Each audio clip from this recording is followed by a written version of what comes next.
তিনজন যুবক ঘুরতে বের হয়ে ক্লান্ত অবস্থায় একটি পাহাড়ের গুহার মধ্যে আশ্রয় নিছে, সেখানে বিশ্রাম নিতেছে। তখন হঠাৎ করে একটি পাথর পড়ে তাদের পাহাড়ের গুহার মুখটা বন্ধ হয়ে যায়। এবার যুবক তিনজন অনেক চেষ্টা করে পাথরটা যখন সরাইতে পারে না, তখন তারা আল্লাহর কাছে সাহায্য চায়। তারা তাদের জীবনে করা নেক কাজের দোহাই দিয়া আল্লাহর কাছে সাহায্য চেয়ে থাকে। প্রথম ব্যক্তি বলতেছে, আল্লাহ, আমি আমার জীবনে আমার মা বাবাকে এত বেশি ভালোবাসছি। আমার একটা গাভী ছিল, ওই গাভীর দুধ আমার মা বাবাকে না খাওয়াইয়া আমার সন্তানদেরকেও আমি খাওয়াই নাই। আল্লাহ, এটা যদি তুমি পছন্দ করে থাকো তাহলে তুমি পাথরটা সরাইয়া দাও। এই কথা বলার সাথে সাথে পাথরটা একটু সরে গেল।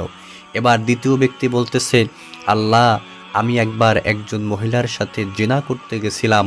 ওই মহিলা বলছিল আল্লাহকে ভয় করো, আমি সাথে সাথে তোমার ভয়ের কারণে সেই কাজ থেকে ফিরে আসছি। আল্লাহ, তুমি যদি এটা পছন্দ করে থাকো তাহলে পাথরটা তুমি সরাইয়া দাও। তখন পাথরটা আরও একটু সরে গেল।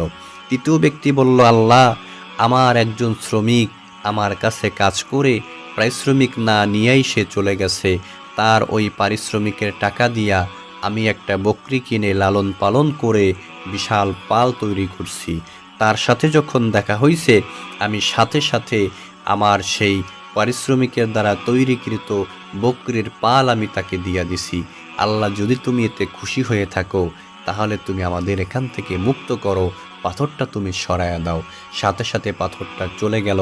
যুবক তিনজন খুশি মনে গুহা থেকে বের হয়ে গেছে। দর্শক, ভিডিওটি ভালো লাগলে একটি লাইক দিবেন, চ্যানেলটি সাবস্ক্রাইব করে বেল আইকনটি বাজিয়ে দিবেন। আসসালামু আলাইকুম ওয়া রাহমাতুল্লাহ।